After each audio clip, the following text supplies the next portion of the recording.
Alam niyo ba, talagang may mga ibang tao na ang galing-galing nilang manghusga pagdating sa mga pagkakamali ng ibang tao. Pero bulag na bulag naman sila pagdating sa sarili nilang mga pagkakamali sa buhay. Dahil para matawag daw sila na unique, yung mga pagkakamali ng ibang tao ang pinupuna nila. Pero yung sarili nilang mga pagkakamali sa buhay ay hindi nila nakikita. Para daw kunwari perfecto sila. O hindi ba ang galing ng mindset sa buhay? Talagang maraming klase ng tao ang ganyan.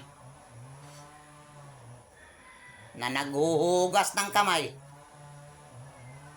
para sa sarili nilang mga pagkakamali sa buhay nang maging perfecto kunwari. Pero alam niyo ba, nakulang ang paghuhugas ng kamay sa mga mayroong ugaling bulok. Dahil kahit labahan nyo pa ng paulit-ulit yung mga sarili nyo,